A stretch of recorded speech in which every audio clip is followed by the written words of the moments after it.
Now the next stanza, what I want should not be confused. अब poet बता रहा है कि जो भी वो बात बता रहा है इस बात को कंफ्यूजन में नहीं लेना चाहिए. It should not be confused with the total inactivity doing nothing.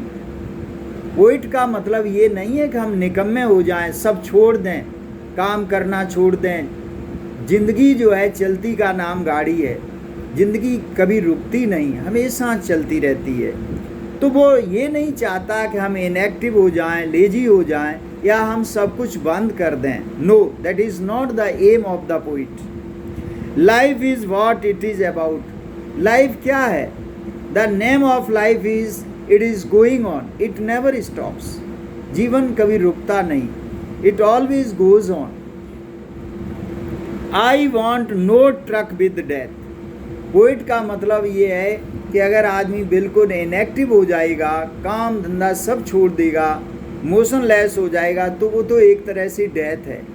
So poet doesn't want this kind of death. If we were not so single minded, अगर वो कह रहा है if we were not so single minded, हमारा किसी एक पर focus नहीं होना चाहिए. ये नहीं है कि हमने फोकस कर लिया कि हम युद्ध करेंगे, हम विजय प्राप्त करके ही रहेंगे. All these things they should not take place. About keeping our lifes moving, वो बता रहा है कि हमारी ज़िंदगी जो है हमेशा मूव होती रहती है. हम कभी एक पर फोकस नहीं करते, किसी एक सिंगल चीज़ को लेके नहीं बैठते. And for once could do nothing perhaps a huge silence. और थोड़े समय के लिए अगर हम कुछ भी नहीं करते, और ये साइलेंस कैसा होगा? बहुत विशाल, बहुत बड़ा साइलेंस होगा, ह्यूज साइलेंस. पूरे वर्ल्ड में अगर बिल्कुल हलचल नहीं होगी, then you can imagine what a big silence it might be. अगर मान लीजिए एक क्लासरूम है, उसमें बच्चे एक सेकंड के लिए, एक मिनट के लिए बिल्कुल साइलेंट हो जाते हैं तो कैसा लगता है? और फिर इस एक क्लास के अलावा फिर ये पूरा कंट्री है, पूरा वर्ल्ड है, then you can imagine that it will be a very huge silence. Now might interrupt this sadness. वो बता रहा है कि जो इस दुनिया में सैडनेस, दुख व्याप्त है, चारों तरफ दुख ही दुख फैला हुआ है, कम से कम ये दुख इंटरप्ट, इसमें हस्तक्षेप होगा. बहुत सारे पक्षी मरने से बच जाएंगे, मछली बच जाएंगी, ह्यूमन बीइंग्स बच जाएंगे. जो शार्प पॉइजनस गैस वगैरह वो इतना नुकसान नहीं कर पाएंगे. कम से कम वो क्षण, भले ही वो शॉर्ट मोमेंट्स होंगे, लेकिन वो कैसे होंगे? रेयर होंगे, बहुत सुखदायी होंगे. Of never understanding our selfs and threatening our self with death. हमेशा हम लोग समझते नहीं हैं कि व्हाट इज़ दिस लाइफ.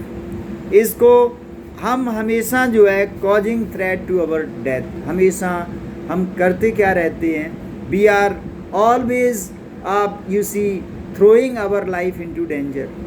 हम अपने आप खुद जो है अपना नुकसान कर रहे हैं. We human beings are the enemy of our selfs. हम अपने दुश्मन खुद हैं. Perhaps the earth can teach us. Last lines, they are very important.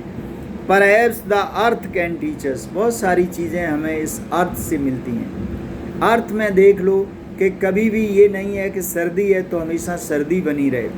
सर्दी आती है, गर्मी आती है, बसंत ऋतु आती है. It is changing, it is not the same all the time. हमें इस अर्थ से बहुत सारी चीज़ें, it is just like a teacher which teaches us many good things. As when everything seems dead. इसमें ऐसा लगता है जैसे सब कुछ जब ख़त्म हो गया हो. And later proves to be alive. बाद में फिर कैसा लगता है कि that comes afterwards.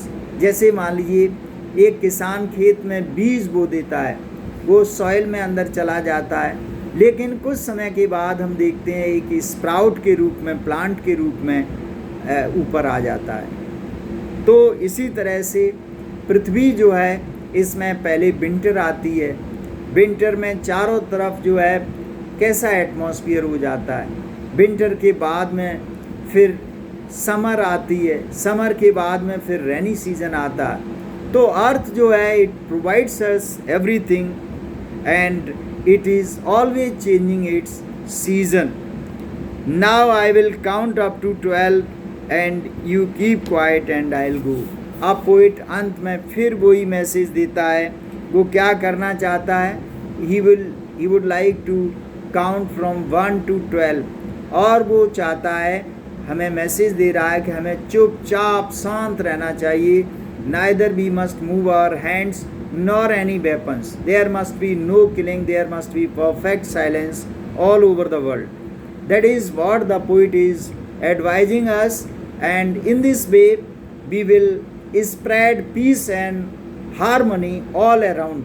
And he wants us that we must live in a friendship, in a friendly way, and like brothers and sisters.